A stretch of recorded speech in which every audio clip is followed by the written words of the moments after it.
ครับก็สวัสดีท่านผู้ชมทุกท่านนะครับวันนี้ก็มาดูที่ฟาร์มไก่นะครับวันนี้มีฝนตกหนักปัญหาเรื่องกระแสไฟฟ้าคือถ้าในฟาร์มเนี่ยไฟดับจะมีปัญหาก็เลยเข้ามาดูใกล้ชิดแล้วก็มาดูภายในร้าวอุณหภูมิจากร้อนมันจะกลับมาสู่หนาวอย่างรวดเร็วก็ต้องดูแลอย่างใกล้ชิดไปดูกันครับครับทุกครั้งที่มาดูไก่ก็มาดูที่ตรงนี้ทุกครั้งนะครับนี่ก็คือตัวบอกอุณหภูมิภายในร้าวตอนนี้ในร้าวอุณหภูมิ26องศาความชื้นสัมผัสอยู่ที่24นะครับพอฝนตกอยู่ครับก็จะบอกด้านนอกนะครับตอนนี้ฝนแรงละข้างนอกจะขึ้นสูงมากตอนนี้ขึ้นมา29ความชื้นในร้าวกับนอกร้าวเท่ากันเลย24นะครับ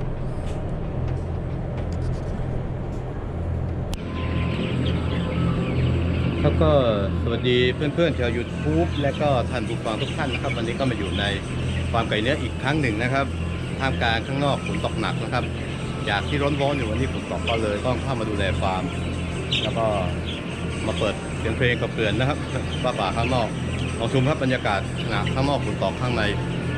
ต้องรักษาอุณหภูมิให้คงที่นะครับเหมือนกับไม่มีฝนตกนะครับลองดูครับ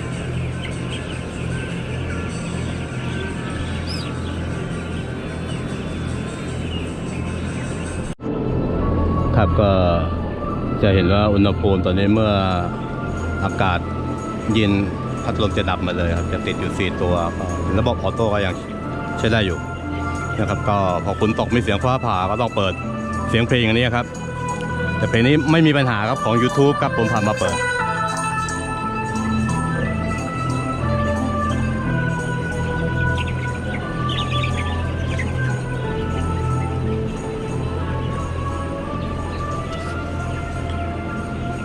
ครับการเปิดเพลงด้านในของฟาร์มไก่ก็เพื่อกลบเกลื่อนเสียงฟ้าผ่าและเสียงฝนตกทุกเสียงนะครับที่มันดังมาจากภายนอกจะทำให้ไก่ตกใจจะเห็นว่าเมื่อเราเปิดเพลงเนี่ยไก่ภายในก็โอเคจะอยู่กันปกติไม่สะทกสะท้านอะไรเลยตอนนี้เสียงจะเบาหน่อยผมใช้เพลง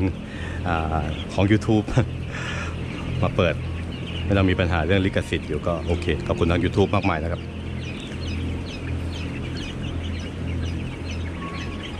เห็นไหมครับก็เปิดเพลงให้มีเสียงมันดังอยู่ในร้าวอยู่ต่อเนื่องอยากไก่ภายในร้าวก็ไม่สามารถจะรับเสียงที่รบกวนจากภายนอกไม่ว่าจะเสียงฟ้าผ่า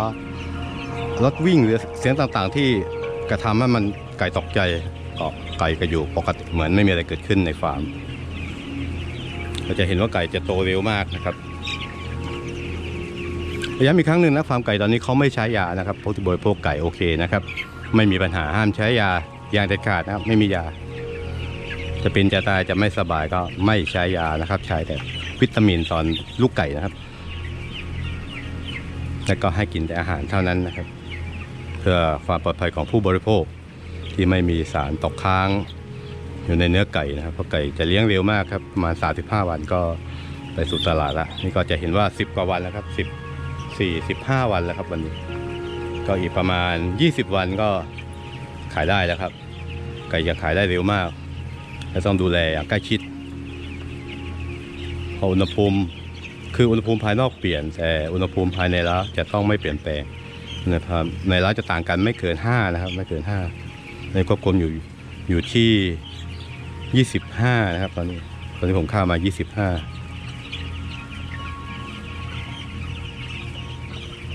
นี่ฝนตกอุณหภูมิภายนอกอยู่ประมาณ23นะครับขณะที่ฝนตกนะครับฝนตกหนักครับคันนี้ภายนอกก็เห็นว่าในร้าวนี่ไม่มีเสียงฝนตกเลยได้ยินแต่เสียงไก่นะครับ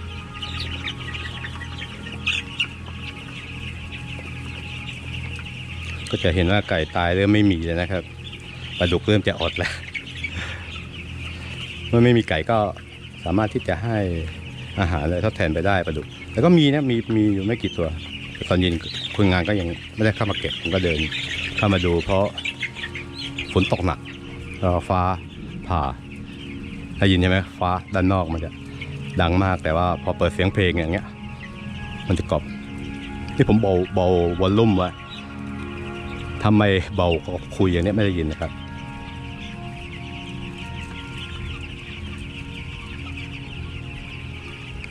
ครับวันนี้ก็มาพูดเรื่องประเด็นการใช้เสียงภายในเสียงเพลงกอบเกินเสียงแบ็คกราวด์ภายนอกที่เข้ามารบกวนลูกไก่นะครับก็จะเห็นว่าลูกไก่ร่าเริงแล้วก็สดชื่นนะครับแต่ถ้าลูกไก่ตีปีกนี้อากาศแสดงว่าอากาศเย็นนะครับอากาศเย็นข้ามในลาวลูกไก่เขาจะร่าเริงแต่จริงลูกไก่ประมาณนี้ก็ไม่ใช้ความเย็นมากอยู่